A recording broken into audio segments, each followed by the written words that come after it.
Class का दरवाजा बंद कर दें।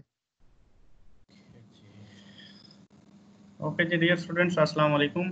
Welcome to the new class of analytical chemistry. This is the lecture number 5. In this lecture, we will discuss about the types of errors in analytical chemistry. So this lecture, whole lecture will cover these main objectives or key concepts about the errors, which include the instrumental errors and mathematical or statistical errors. Instrumental error से क्या मुराद है जी? आप बहुत सारे instrument use कर रहे हैं, analytical chemistry की क्लास है, तो जब आप लैब करते हैं या कोई एक्सपेरिमेंट करते हैं तो उसमें डिफरेंट काइंड ऑफ इंस्ट्रूमेंट्स आप यूज़ करते हैं। फॉर एग्जांपल आप टाइट्रेशन कर रहे हैं, पाइपेट यूज़ कर रहे हैं जी, ब्यूरेट यूज़ कर रहे हैं या some other glass fair use कर रहे हैं।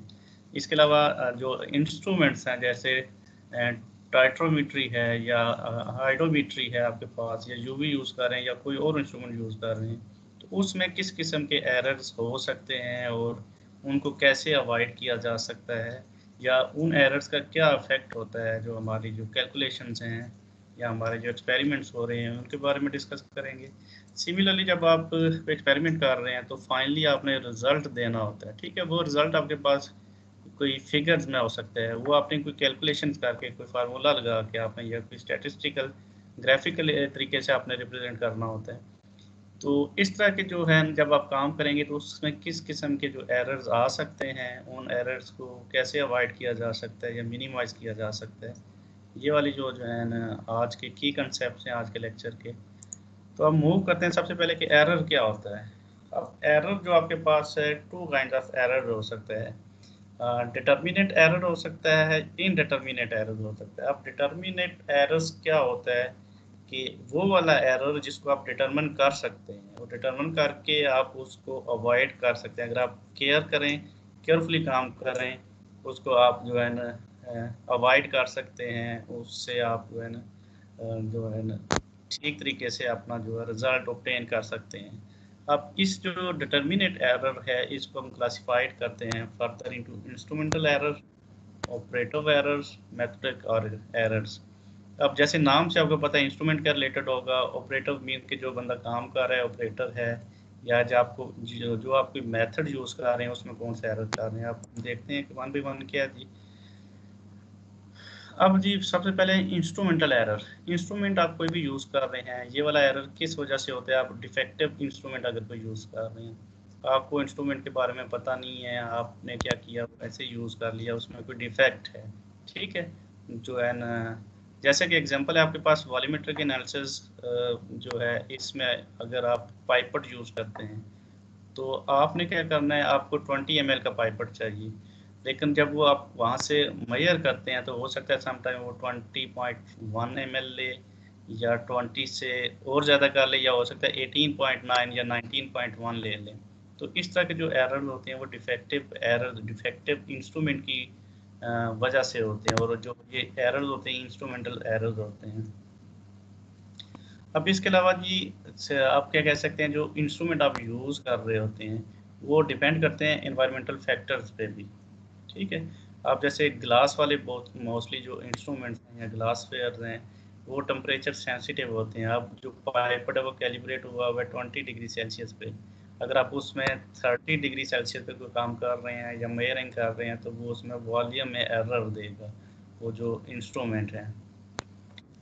अब क्या थी, इसको अवॉइड किया कैसे किया जा सकता है, या इससे कैसे बचा जाता है, या कैसे एलिमिनेट किया जा सकता है? आप पीरियडिकली जो है ना आप वक्तन फ़वक्तन उसमें क्या है कैलिब्रेशन करें। कैलिब्रेशन मीन्स कि आप स्टैंडर्ड के साथ उसको मेजर करें, कैलिब्रेट करके इंस्ट्रूमेंट को रखें, ठीक है। तो इस तरह आप इनको अवॉइड कर सकते हैं। तो ये था जी इंस्ट्रूमेंट के रिलेटेड। इंस्ट्रूमेंट में क्या जी आपके पास या तो डिफेक्टिव हो सकता है, या वो एनवायरनमेंट पे जो है ना कंसिडर करता है कि आप किस एनवायरनमेंट में काम कर रहे हैं या कौन सा टेम्परेचर है उस पर आप काम कर रहे हैं, और इसको आप कैसे अवॉइड कर सकते हैं through the calibration of that instrument. Operative errors कैसे है जी? अब ऑपरेटिव एरर क्या है? ऑपरेटिव मीन्स जो ऑपरेट कर रहा है, जो एक्सपेरिमेंट कर रहा है, जो स्टूडेंट है या साइंटिस्ट है या रिसर्चर है, वो जो है पर्सनल जो है ना, इसको पर्सनल एरर भी कह सकते हैं, जो बंदा इस पे काम कर रहा है, ठीक है। इस तरह के जो एरर उसकी वजह से काम कहते हैं। पास है जी, अगर कोई कलर ब्लाइंडनेस पर्सन काम कर रहा है, अब कलर ब्लाइंडनेस को कुछ कलर रियलाइज नहीं होते, वो उनमें डिफ्रेंशिएट नहीं कर सकता, तो हो सकता है जो कलर उसको डिजायर्ड हो उसे नजर ना आए तो वो रॉन्ग रीडिंग ले ले, जैसे टाइट्रेशन में होता है, क्लोरीमेट्रिक एनालिसिस में होता है। तो कलर ब्लाइंडनेस जो बंदा काम करेगा उसको कलर की आइडेंटिफिकेशन नहीं होगी, तो वो इजीली उसको ऑब्जर्व नहीं कर सकेगा, और इस तरह का जो एरर आएगा उसको ऑपरेटिव एरर कहेंगे।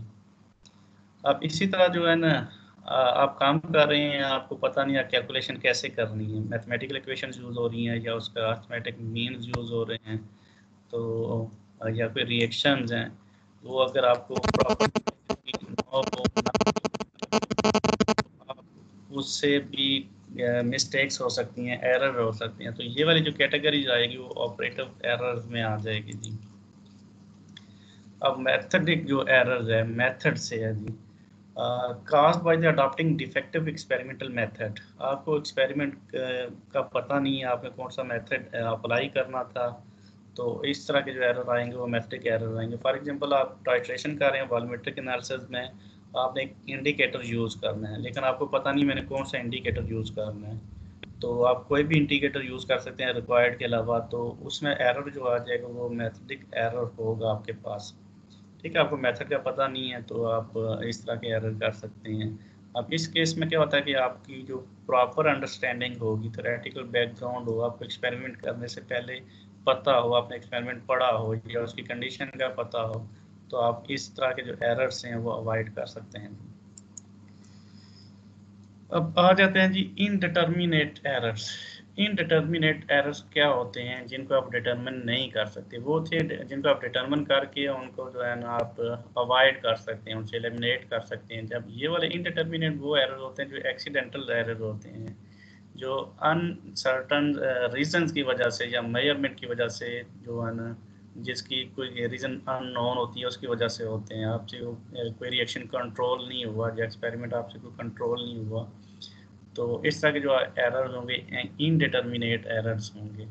फॉर एग्जांपल है जी, आप कोई लिक्विड है, आप उसको टेक आउट कर रहे हैं यूजिंग दी पाइपेट या पिपिंग कर रहे हैं, तो आप उसकी स्पीड, आपने कैसे उसको ड्रेन करना है वहाँ से, ये भी अफेक्ट करता है। उसका होल्डिंग, जो अगर आप स्ट्रेट कर रहे हैं तो सबसे बेस्ट क्या होता है स्ट्रेट तरीके से आप उसको पिपट करें, अगर आप उसको टिल्ट कर रहे हैं या साइड से ले रहे हैं तो वो भी उस पर इफेक्ट करेगा।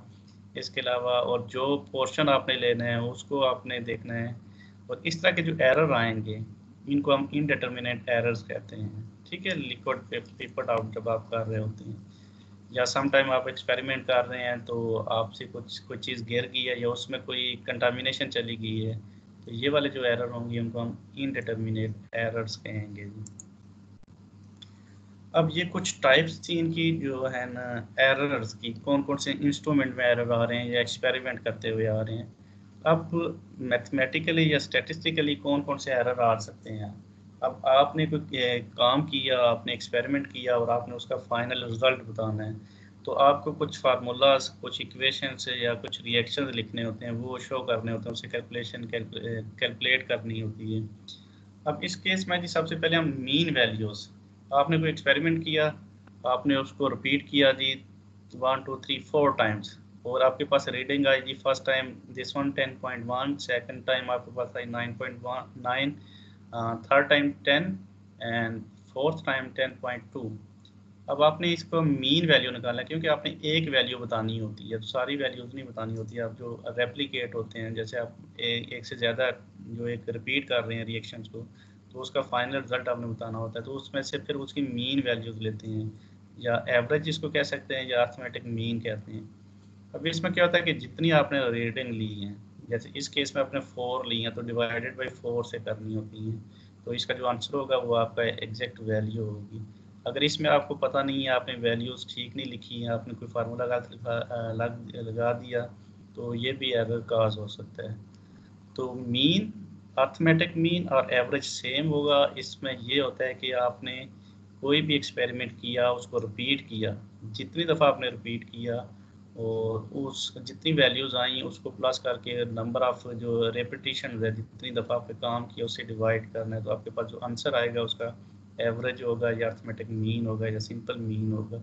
तो ये वैल्यूज़ आपने शो करनी होती हैं। अगर मैं कहता हूँ यहाँ पे आपने 3 टाइम जो है ना कैलकुलेट किया, 3 टाइम टाइट्रेशंस की, तो आप डिवाइड कितने से करेंगे जी?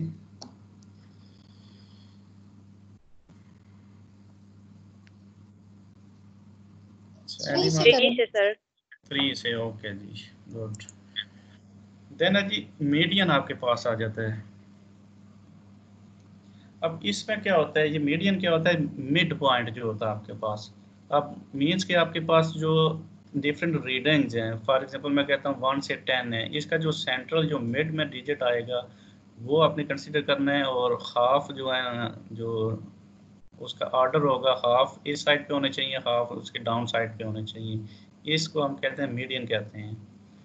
अब उसमें देखें जब सेंटर वाला होगा, ज़ाहिर है इधर वाली 0 1 2 3 4 तक जो होंगी या 5 तक जो होंगी वो बड़े डिजिट होंगे, और इसी तरह जो है जैसे जो दूसरे हैं वो छोटे डिजिट होंगे। हाफ आपके पास राइट साइड पे होने चाहिए और हाफ जो है लेफ्ट साइड पे होने चाहिए। जैसे एग्जांपल दी हुई है आपके पास वैल्यूज़ कुछ आपने कैलकुलेट की, एक्सपेरिमेंट किया, आपके पास आ गया 1.1 1.2 1.3 1.4 1.5। तो इसमें देखें आपके पास 1 2 3 4 5 आ गई रीडिंग। तो इसका मतलब आप सेंटर वाली लेंगे, आप दोनों तरफ देखें दो दो आ जाते हैं, यहाँ पे 1.1 1.2, इधर आ जाएगा 1.4 1.5। तो ये वाली जो आपके पास वैल्यू होगी इसको मीडियन कहते हैं जी। और अगर आपके पास डेटा सेट है जी इवन नंबर, यहाँ पे कितनी थी 1 2 3 4 5, 5 तो इजीली आप मीडियन उसका कैलकुलेट कर सकते हैं। मीन के 2 इधर होगी, 2 दूसरी तरफ होगी, 4 होगी। या जैसे आपके पास 7 हों तो आप 3 3 करके सेंटर वाला मीडियन होंगे। लेकिन आपके पास अगर मैं कहता हूँ इवन नंबर में आ जाती हैं, तो इवन नंबर में जो आपके पास जैसे 8 हैं, 4 4 तो नहीं कर सकते, इसके बीच वाला आप लेंगे। अब 3 इधर 6 हो गए, जो 2 सेंटर वाले हैं इनका एवरेज लेके आप मिडिल पेयर का एवरेज लेंगे, वो आपके पास क्या होगा जी, मीडियन होगा। तो ये भी मोस्टली एरर्स में आ जाता है, मैथमेटिकल या स्टैटिस्टिकल एरर्स जो होते हैं उसमें अगर आपको पता नहीं है कैसे आपने इसको कैलकुलेट करना है तो इस तरह के एरर्स आ जाते हैं। ये भी आपको जो थ्योरेटिकली या प्रैक्टिकली या लिटरेचर से आप इसको अवॉइड कर सकते हैं अगर आपको पता हो। एक्यूरेसी जी, आप वही पहले भी हमने देखा कि एक्यूरेसी क्या होती है, नियरनेस टू ए मेजरमेंट। आपने एक एक्सपेक्टेड वैल्यू है आपके पास, आप देखते हैं वो उसके कितने करीब आया। फॉर एग्जांपल मैं कहता हूँ आपके पास जी 1.75 10⁻⁵ एट दिस टेम्परेचर, इतनी जो है एक्सपेक्टेड वैल्यूज है। अब जब आप एक्सपेरिमेंट करेंगे तो उसके कितने करीब आता है, जैसे मैं कहता हूँ 1.6 आ जाता है 10⁻⁵ तो आपने देखना है कि एक्यूरेसी कितनी है उस मेजर्ड वैल्यूज़ में और एक्सपेक्टेड वैल्यूज़ में, कितनी एक्यूरेसी हो, जो डिफरेंस होगा वो एरर होगा। ठीक हो गया। अच्छा जी, प्रिसाइज जैसे कितना प्रिसाइज है, प्रिसीजन क्या है उसमें। अब प्रिसीजन भी क्या है जी, defined as the agreement between the numerical values of 2 और मोर मेजरमेंट्स। अब आपने एक एक्सपेरिमेंट किया, कोई भी 2 मेजरमेंट की, अब उसमें देखना है कि वो दोनों जो फाइनल रिजल्ट्स हैं या रीडिंग्स हैं या डिजिट्स हैं वो करीब करीब आ रहे हैं नहीं आ रहे। ठीक है, अगर वो करीब करीब आ रहे हैं तो इसका मतलब प्रिसाइज आपका एक्सपेरिमेंट है, प्रिसाइज क्वांटिटी है, प्रिसाइज रिजल्ट है। अगर वो मतलब एक, जैसे आगे हम देखते हैं एक आ रहा है जी 10 आ रहा है, दूसरा हो सकता है 5 आए, तीसरा हो 15 आए, तो ये प्रिसाइज नहीं होगा आपका। तो प्रिसीजन में क्या होता है कि जो दोनों जो आपने जितनी भी नंबर ऑफ मेजरमेंट्स की हैं उसमें आइडेंटिकल मैनर होना चाहिए, मतलब करीब करीब होना चाहिए, एक जैसा पैटर्न होना चाहिए। जैसे ये आपके पास है जी, उसने भी डायग्राम आपको शो की थी। अब देखें ये वाले, आपका टारगेट क्या है जी, मैं कहता हूँ ये यहाँ पे होने चाहिए सारे। अब इसमें देखें स्कैटर्ड हैं, आगे पीछे हैं सारे, तो इसका मतलब एक्यूरेसी भी नहीं है इनमें, एक्यूरेट नहीं है सारे, वो प्रिसीजन भी नहीं है इनमें। अब देखें जी, अब क्या हुआ, टारगेट पे नहीं गए जी, हम कहते हैं यहाँ चाहिए थे लेकिन यहाँ पे आके वो हिट नहीं हुए। ठीक है, वो एक्यूरेट नहीं है, लेकिन क्या हुआ ये आपस में करीब करीब है। ठीक है, एक ही पॉइंट पे जाके सारे लगे, इसका मतलब ये प्रीसाइज है, प्रिसीजन है इनमें हाई। अब इसमें देखें ये भी सारे के सारे क्या हैं जी, एक ही तरह की जो है ना पैटर्न शो कर रहे हैं, ये 3 इस तरह है, ये इस तरह के 5, एक्यूरेसी है इनमें, एक पैटर्न है इनमें लेकिन प्रीसाइज नहीं है। अब ये वाले देखें, इसमें क्या सारे के सारे एक ही टारगेट पे जाके लगे हैं, तो हाई प्री एक्यूरेसी है और हाई प्रिसीजन है। मीन्स आपने जब कोई एक्सपेरिमेंट करना है तो जो एक एक्सपेक्टेड वैल्यू होगी और कैलकुलेटेड वैल्यू एक जैसी होनी चाहिए, एक ही टारगेट पॉइंट पे उनकी जो है रीडिंग्स आनी चाहिए। अब मेथड्स ऑफ एक्सप्रेसिंग प्रीसीजन को कैसे एक्सप्रेस किया जाता है in absolute method. In absolute method में आप क्या करते हैं जी, डेविएशन जो है in the absolute way deviation from the mean, आपने जो मीन निकालना है उसको एक्सप्रेस करना है प्रीसीजन विदाउट कंसिडरिंग साइन जो इनके ऊपर लिखे हुए हैं, इनके अलावा जो आपने उसको एक्सप्रेस करना है। आपके पास है जी कोई ऑर्गेनिक कंपाउंड सैम्पलिंग है, X1 है, X2 X3 है, कुछ भी हो सकता है, ये B1 B2 B3 like this. आपने इसमें परसेंटेज ऑफ कार्बन कैलकुलेट की है। X1 में आ रही है जी 38.42, X2 में आ रही है जी आपके पास 38.02, X3 में आ रही है 38.22। अब देखें ये सारे के सारे प्रीसाइज हैं, थोड़ा सा डिफरेंट है, एक्यूरेट हैं सारे, ठीक है, पॉइंट्स में डिफरेंस है, बाकी एक ही पोजीशन में इनकी परसेंटेज सेम। अब आपने इसका क्या जी एवरेज आपने निकाल लेना है। अब देखें आप इनको प्लस करेंगे, आप मीन निकालें जो एवरेज है, प्लस करें और इसको डिवाइडेड बाई नंबर ऑफ 3 है आपके पास, 3 से डिवाइड करें तो आपके पास ये वाला इसका रिजल्ट आ जाएगा 38.22। अब डेविएशन फ्रॉम मीन आपके पास xi माइनस x, ये आपने माइनस करने हैं इसमें से, ये वैल्यूज आपके पास ये आ गई x का, ठीक है, और x1 जो आपके पास है ये आ गया। आप इसमें से माइनस करें ये वैल्यूज आ जाएगी, फिर इसमें से माइनस करें ये वैल्यूज आ जाएगी, ये आ जाएगी। आप इसका एवरेज निकालेंगे, वैसे इनको ऐड करेंगे और आप क्या करेंगे 3 से डिवाइड कर देंगे आप। तो इस तरह आप इसको एक्सप्रेस कर सकते हैं without considering any sign, average deviations. Next आ जाता है जी आपके पास एब्सोल्यूट एरर्स। एब्सोल्यूट एरर्स क्या होगा जी, जो टर्म अभी हमने देखी एक्यूरेसी, इसको डिनोट किया जाता है in terms of absolute error E से। और ई क्या जी, the difference between the observed values and expected values. ये ऑब्जर्व वैल्यूज एक्स आई और जो एक्सपेक्टेड वैल्यूज है इसका जो डिफरेंस होगा वो आपके पास एरर होगा, जिसको एब्सोल्यूट एरर्स भी कहते हैं। आप जी आपकी जैसे पहले मैंने बताया, यही एग्जांपल देख लें, आपकी जो एक्सपेक्टेड वैल्यूज़ है जो मीन्स के रेफरेंस में दी हुई है या आपको पता है उसकी ये वैल्यूज़ होगी, ठीक है, लेकिन जब आप एक्सपेरिमेंट करते हैं तो वो ये वैल्यू आ रही है। आप इन दोनों में जो डिफरेंस निकालेंगे वो आपके पास एरर होगा, जिसको एब्सोल्यूट एरर्स कहते हैं। तो इस तरह आप एब्सोल्यूट एरर भी कैलकुलेट कर सकते हैं।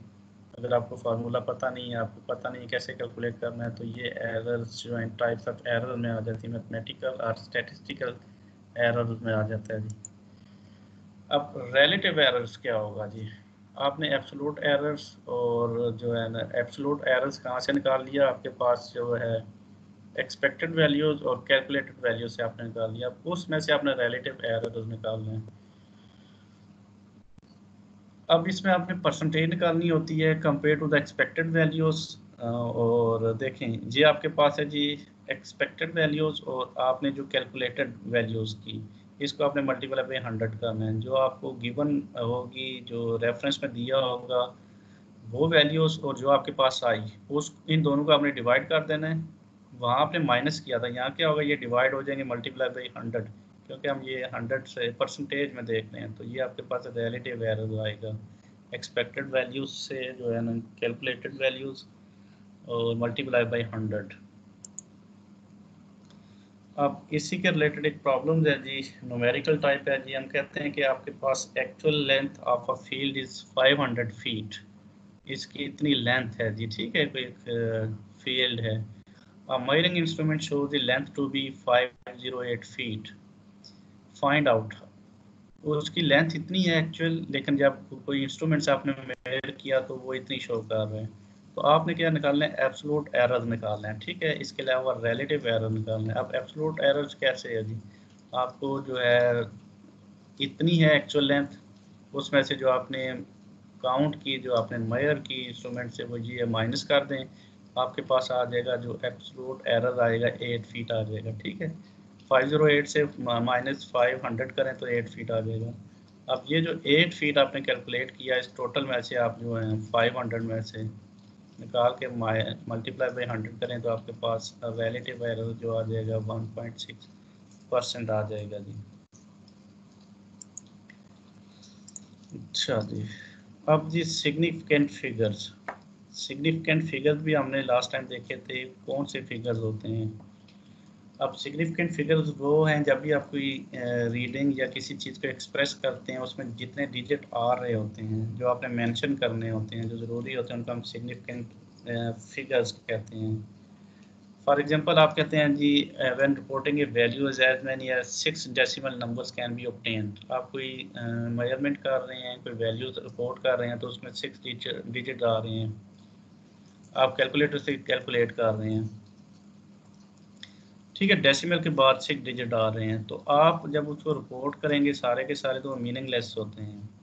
एक जैसे हम 10 रेज़ टू पावर लिखते हैं ऐसे, या जो राउंड ऑफ वाला जो आप यूज़ करते हैं फार्मूला, ये एक्यूरेट मेथड होते हैं। ये नहीं है कि आपने पॉइंट, आपके पास वैल्यू आ गई 0.00008 या 0.00 समथिंग, तो इस तरह जो मेंशन करना होता है ये मीनिंगलेस होता है। तो आपने क्या करना होता है, जो वैल्यूज एक दो या मैक्सिमम 3 वैल्यूज पॉइंट के बाद, डेसिमल के बाद या 2 वैल्यूज लिखी जाती हैं, बाकी को आप राउंड ऑफ कर लेते हैं। तो इस तरह के एरर्स भी जो है ना वो भी काउंट्स होते हैं। अब जैसा कि हाँ, यहाँ पे एक एग्जांपल बताई हुई है। सबसे पहले देखते हैं कि 0 is not a significant figure when used to located a decimal. Decimal के इस तरफ जो है या इस तरफ जो 0 क्या होता है वो सिग्निफिकेंट फिगर नहीं होता, लेकिन जब इसको एंड पे लिखेंगे तो वो सिग्निफिकेंट फिगर में काउंट होगा। इस एग्जांपल में देखें 0.00405। अब इसमें ये 3 जो डिजिट हैं वो सिग्निफिकेंट फिगर हैं। बाकी जो है वो क्या है जी, मैग्नीट्यूड उसका शो कर रहे हैं कि कितने हैं टोटल इसमें। लेकिन जब आपके पास आ जाता है 0.04050, अब इस केस में ये जो है ये सिग्निफिकेंट फिगर है बियॉन्ड द 5 डिजिट। आपके जो 5 डिजिट की इस तरफ है ये वाला आपके पास सिग्निफिकेंट फिगर है। तो ये जो कैलकुलेशन है, ये जो फार्मूलाज हैं या ये जो रूल्स हैं, ये भी ये जो है कीप इन माइंड रखने होते हैं जब किसी चीज़ को आप रिपोर्ट कर रहे हैं या किसी चीज़ की आप मेजरमेंट कर रहे हैं। तो ये छोटी छोटी सी जो मिस्टेक्स होती हैं ये एरर्स काज करती हैं in case of analytical committee, जब एनालिटिकली किसी चीज़ को आप जो मेजर कर रहे हैं या उस पर काम कर रहे हैं। चलें जी, तो ये थे कुछ basic problems in analytical chemistry which are called errors. तो इसके साथ ही आज का ये लेक्चर आपका फिनिश होता है। आपके पास अगर कोई क्वेश्चन है तो you can ask right no any time.